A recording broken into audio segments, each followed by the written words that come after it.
say not for being polite, but really from my heart that I'm very happy and I appreciate being invited here. And I'll tell you a little bit about what we are doing and what I'm doing is based on traditional cuisine, and really the first question to ask is what is traditional kitchen? And more specifically, what is traditional kitchen in Israel? You know, we are very old people, but a new country. And the country is a ingathering of exiles from all over the globus. So for many years, each group in Israel, of Jews in Israel, you know, what's common between us is most of us are Jewish, guarded more or less its kitchen of origin. So, because I've been asked, what is the difference between Israeli cuisine and Jewish cuisine? So this is why I'm talking a little bit about it. So in these years, one would have the Jewish cuisine of Morocco side by the side with the Jewish cuisine of Poland, as well as the Jewish cuisine of India, etc. With the years, and with the integrating, melting process that the society in Israel goes through, and I don't know if you're aware of it, but we live in a very hot climate, outwardly and inwardly. You hear a lot about us. So everything is very, very intense in Israel. Also the melting cultural process. The Israeli cuisine is now being born. Some see the new Israeli cuisine as a fusion cuisine, which represent a cultural pluralism. Others as a cuisine that stays very faithful to its origins, to its authentic traditional cooking methods. The reality, to my opinion, is somewhere in between.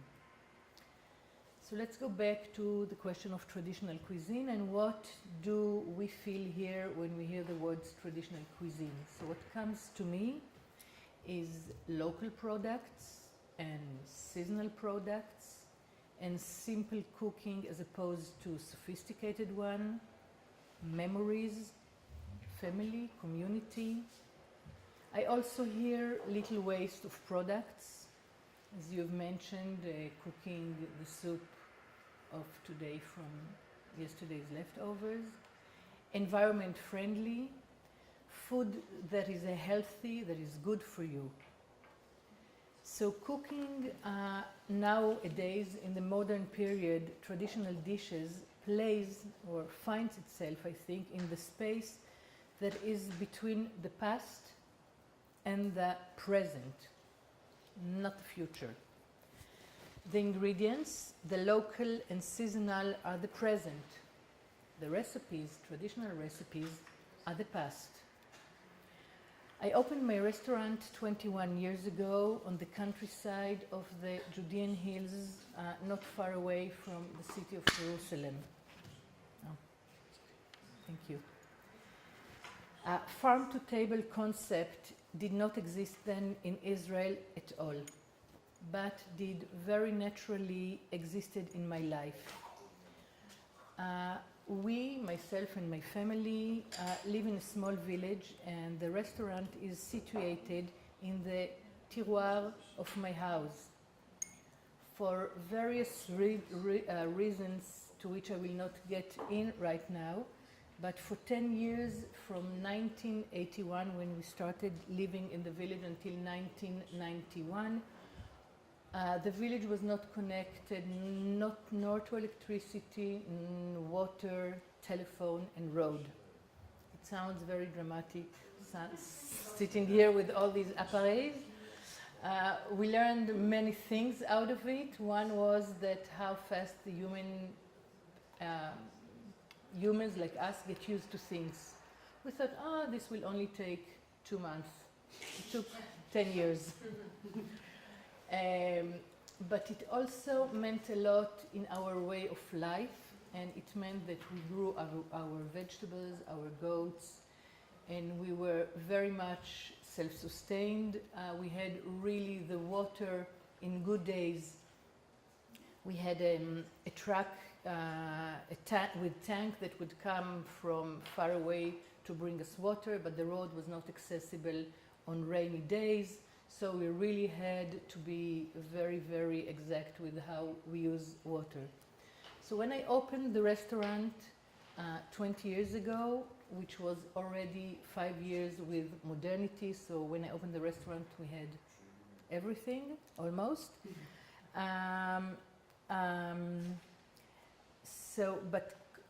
Being self-sustained was not a concept, but it was just the way that I lived. We lived, so it was very natural that the restaurant would be like this.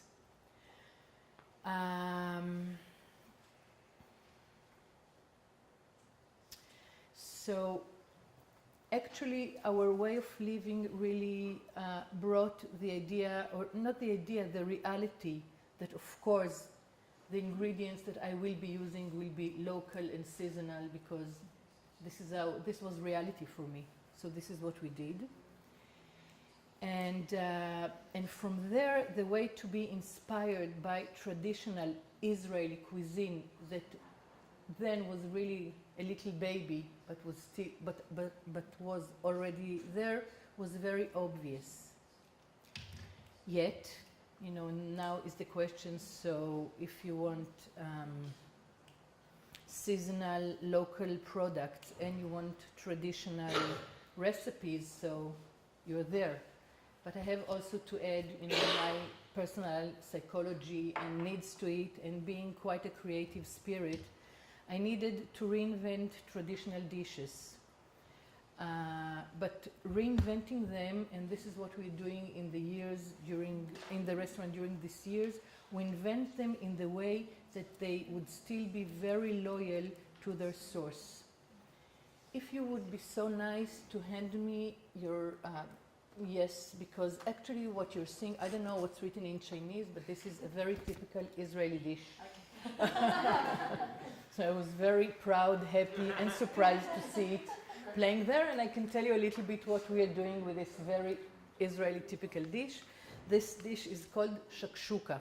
And shakshuka is actually you saute onions and peppers and tomatoes, and then you break an egg on it.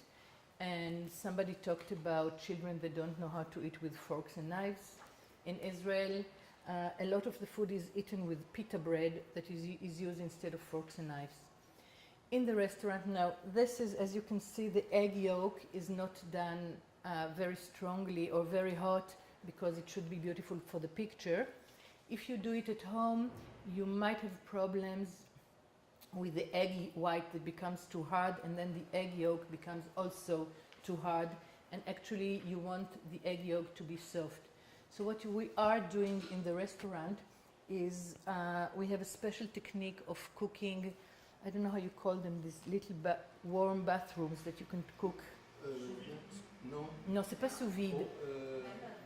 Bain-marie. Voilà, c'est dans in a bain-marie, and we cook the eggs to 68 degrees, and once the shakshuka is asked for, we take the eggs, we break it on top of the shakshuka, and then we get the consistency of the white and red, same. Sometimes we use, in season when we use quail eggs. So you get the same things but with little beautiful eggs. In winter time, since we live in the mountain area, there is a lot of green herbs. Now it's very dry, there's nothing. And we go foraging them, and then we are serving green shakshuka. So, seasonal products, and yet something that's so. What I was talking about, staying, keeping loyal to the origin of the dish, is when one sees green. Okay, in traditional cuisine doesn't do green shakshuka, but when one sees green shakshuka with eggs, he understands that this is a shakshuka. It's not a conceptual art where you have to give them an explanation and tell one this is a shakshuka. people understand the bridge is very short. Still, there is something else to it. So I think for us, according to my experience, that this way of approaching traditional culinary, like reinventing it in many ways, is we shorten the distance between past and present and make better food more accessible. And we try to make traditional food more relevant, so it's not only healthy and tasty and comforting, but also interesting and stimulating one's palate and mind. Thank you.